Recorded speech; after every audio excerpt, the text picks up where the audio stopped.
सो बच्चों, मेरी पिछली वीडियो से एक सवाल पैदा हुआ, क्या जरूरत थी नेशनल डे सेलिब्रेट करने की हर साल? क्या जरूरत थी परमाणु शक्ति परीक्षण करने की, न्यूक्लियर टेस्ट करने की? आई ऑलरेडी टोल्ड यू कि this test gave the country dignity, power. और इसको आसान शब्दों में और एक पोएम की फॉर्म में अगर मैं समझाऊं कि इसकी क्या जरूरत थी, तो ध्यान से सुनिए। क्षमा शोभती उस भुजंग को, भुजंग मीन्स सांप, क्षमा शोभती उस भुजंग को जिसके पास गरल हो, गरल यानी कि वेनम, विष। क्षमा शोभती उस भुजंग को जिसके पास गरल हो, उसको क्या जो दंतहीन विषहीन विनीत सरल हो। The one who is having no power, he has no right to say, जा मैंने तुझे माफ किया। चलिए आज की पढ़ाई कंटिन्यू करते हैं। आज की पढ़ाई कंटिन्यू करने से पहले हम जानना चाहेंगे आपसे, और आप इस सभी बच्चे इस क्वेश्चन का आंसर अच्छे से जानते हैं कि आज क्या जरूरत पड़ गई, अब ये कौन सा ऐसा समय आ गया कि हमें फेस टू फेस के बजाय ऑनलाइन स्टडी करनी पड़ रही है।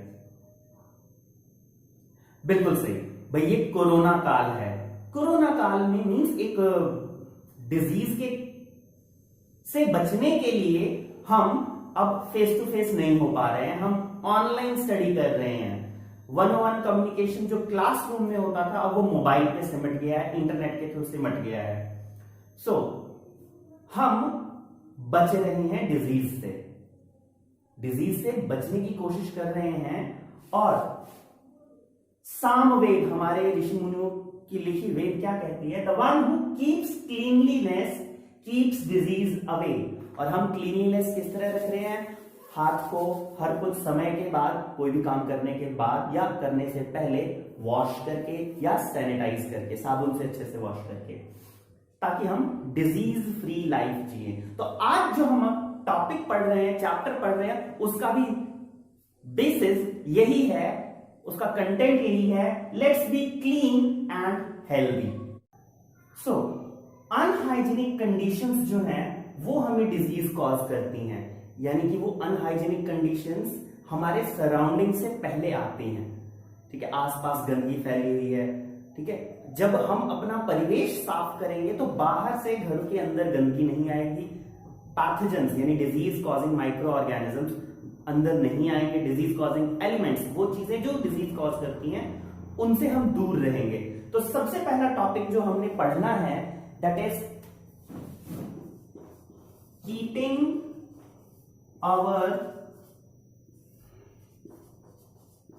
Surrounding clean. हमने अपने सराउंडिंग को क्लीन रखना है, ये हमारा इस चैप्टर का पहला टॉपिक है, keeping our surroundings clean. How we can keep our surrounding clean? आप स्टूडेंट्स नोटबुक पे, रफ नोटबुक पे नोट कर सकते हैं, what are the points which help us to keep our surrounding clean. पहला है नेवर लिटर,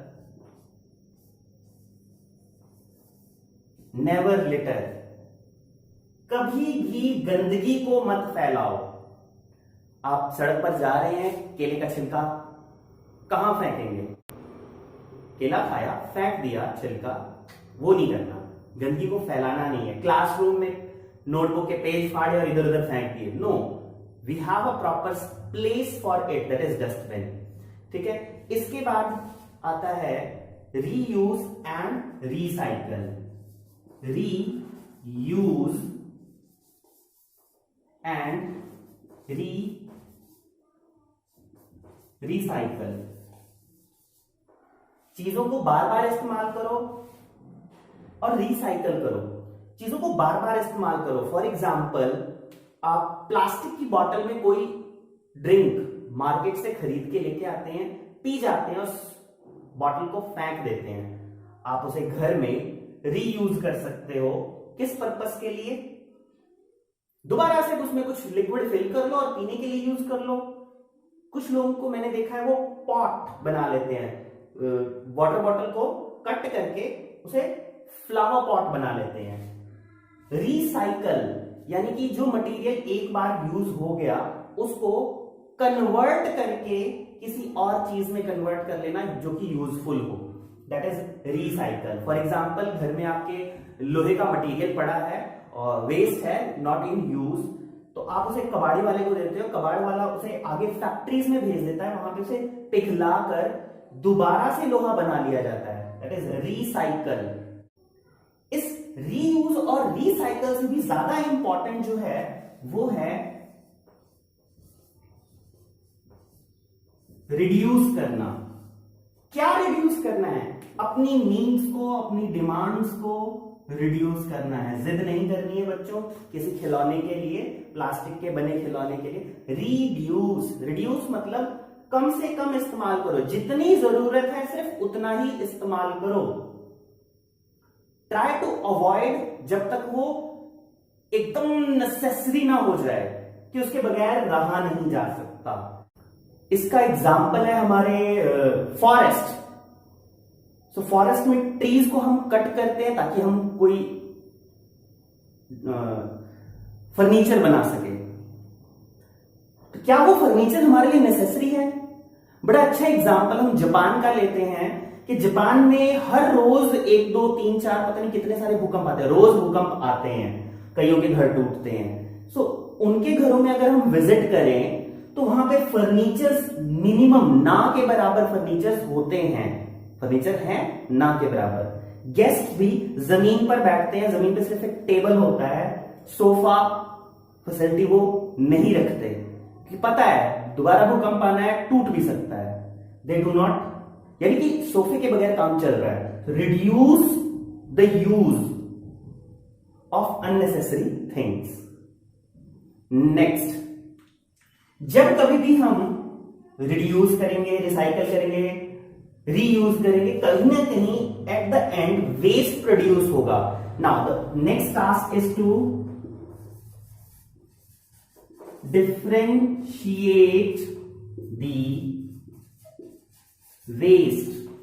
अगर हम वेस्ट को डिफरेंशिएट करके रखें, यानी कि अलग अलग करके रखें, तो उसको दोबारा यूज करना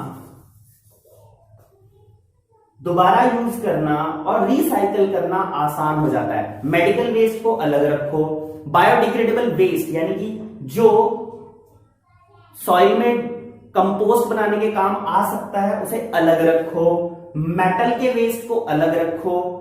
इस तरीके से हम डिफरेंशिएट अगर करते हैं तो हम रीयूज एंड रिसाइकल के लिए उस वेस्ट को तैयार रखते हैं।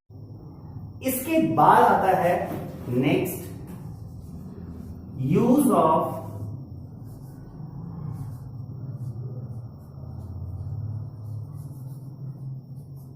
Public transport.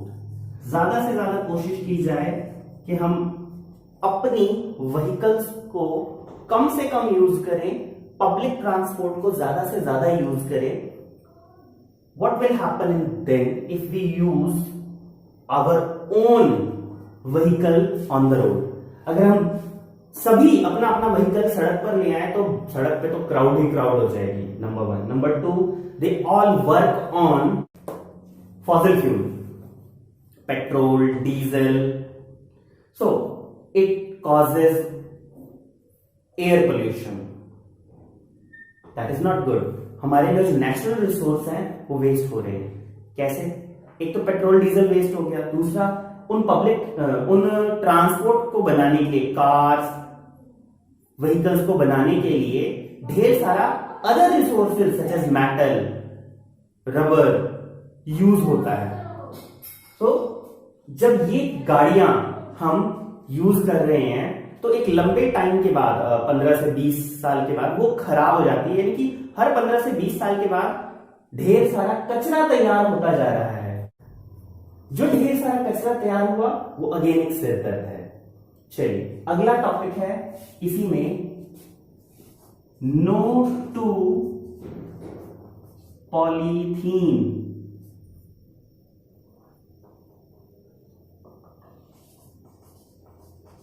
bags.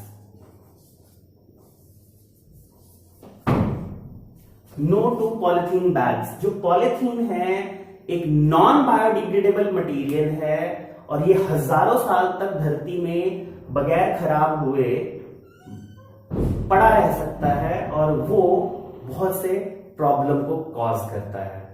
For example land में रह गया, लैंड पोल्यूशन करेगा। अगर हम उसे बर्न करते हैं तो ये एयर पोल्यूशन कॉज करता है along with releasing toxic gases.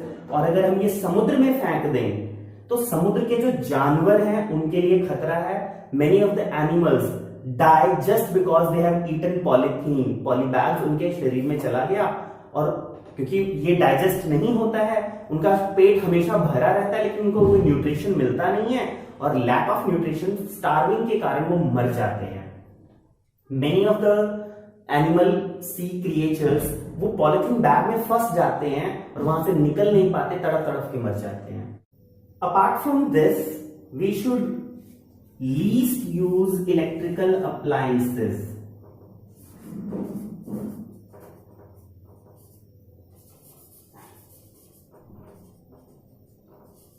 Electrical appliances को अगर हम कम से कम यूज करें, ठीक है जी, तो जो इलेक्ट्रिसिटी हम बना रहे हैं उसका एक बड़ा हिस्सा कोल की बर्निंग से, नेचुरल गैसेस पेट्रोलियम की बर्निंग से आता है।